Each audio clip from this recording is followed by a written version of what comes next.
150 চিঠি দিয়া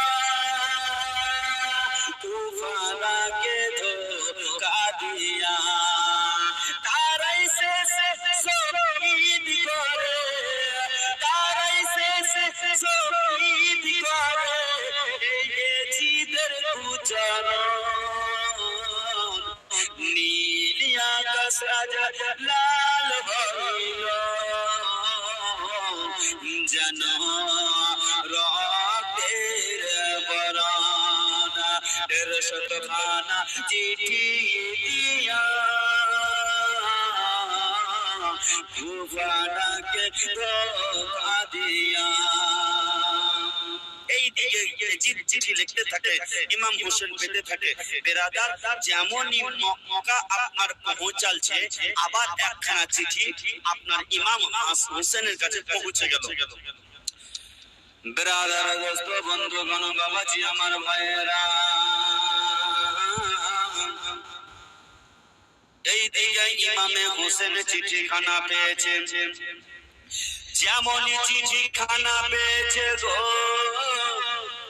চিঠিখানা পেতে নাই আর তার পরিবারকে ডেকে বলতাছে, শোনো গো, আজকে একটা কথা শোনো। কি কথা বলো না? বলতাছে, শোনো গো, এজিদ বারে বারে যেন আমাদেরকে ডাকছে গো, আমাকে ডাকছে। আমি যাব কুফা শহরে, কুফা শহর থেকে বাবা যেন চিঠি আসছে গো। বলতাছে, হুজুর গো, এজিদের লোক এখানে নাই। হুজুর গো, এজিদের লোকেরা অত্যাচার করছে, আপনি আসেন, আপনার হাতে হাত রেখে আমরা বায়াত হয়ে যাব, আপনাকে আমরা মেনে নিব। ইমাম হোসেন গো, মদিনা থেকে মক্কা আসলাম গো আল্লাহ, এখন মক্কা থেকে আবার কুফা শহরে যাব কি করে?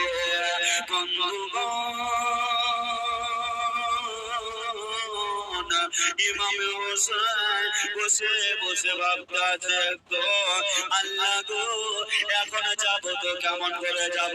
আমি যদি কুফা শহরে না যাই, কাল কিয়ামতের মাঠে, হাসরের মাঠে আমার নানার সামনে তারা দাঁড়াবে আর বলতে থাকবে, ও গো আমার নবী, আপনার নাতিকে ডেকেছিলাম, কিন্তু আপনার নাতি আসেনি, আপনার নাতি আসেনি।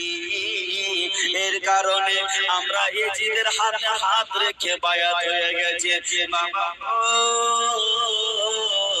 ইমাম হোসেন যেন ভাবতে আছে গো, আমি যদি না যাই আমি মুখ দেখাবো কিভাবে আমার নানার সামনে? আমি মুখ দেখাবো কিভাবে? না না না, আমি ইমাম হোসেন বসে থাকবো না, আমি ইমাম হোসেন কুফায় যাব। যেমনই এই কথা বলা গো, পরিবারকে ডাক দিলেন গো, আর পরিবারকে ডেকে বলতে আছে, বিবি রে, আমি মক্কা থেকে রে বিবি, আমি কুফা শহরে যাব রে বিবি। ওরে বিবি, আমি যুদ্ধ করব রে বিবি, কারণ আমি যদি যুদ্ধ না করি রে, তারা আমার নানার দুশমনেরা আমার নানার মাজারকে ভাঙতে পারে, আমার মায়ের মাজারকে ভাঙতে পারে, আমাদের পরিবারকে আক্রমণ করতে পারে রে। রে, তারা যদি বাদশাহী পেয়ে যায় রে, তারা যদি দখল করে নাই, তবে আমি কি জবাব দেব রে? ইমাম হোসেন রাদিয়াল্লাহু তাআলা আনহু বাবা গো সমস্ত কথা বলে দিয়া বাবা যেমনই বের হতে যাবে, তার পরিবারের মধ্যে মক্কার কিছু লোকেরা যেন ইমামে হোসেনের আঘাত দিকে দাঁড়িয়ে গেলেন। হুজুর গো, আপনি যাবেন না, যাবেন না, আপনি যদি চলে যান ওই কুফা শহরের লোকেরা ভালো নয় গো হুজুর, ভালো নয়। কারণ তারা সকালে একরকম, সন্ধ্যায় একরকম গো হুজুর। আপনি যাবেন না, বলতে আছে শোনো রে, আমি যদি না যাই আমার নানার দরবারে, আমার নানার সামনে কি জবাব দেব? হুজুর আপনি যেন না হুজুর। বলতে আছে শোনো, আমি যাব, আর আমি গিয়ে ওখানে দেখো এজিদ কি করে রেখেছে। বলতে আছে হুজুর বেয়াদবি যদি হয় মাফ করবেন।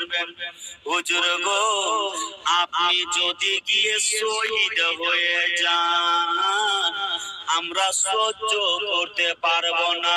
এই কারণে আপনি একটা কাজ করেন, আমাদের লোকের ভিতরে কাউকে একজনকে পাঠিয়ে দিন, আর কুফা শহরে আপনার হালচালটা দেখে আসেন, মশানটা দেখে আসেন, সেই জায়গাতে লোকেরা কেমন রয়েছে।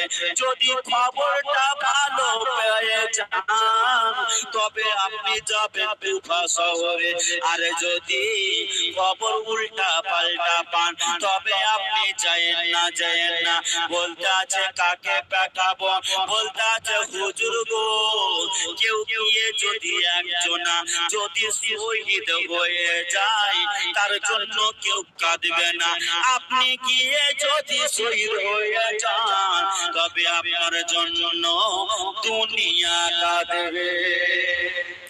জোরে বলুন হুজুর, কেউ গিয়ে যদি শহীদ হয়ে যায় তবে হুজুর তাদের জন্য কেউ কাঁদবে না।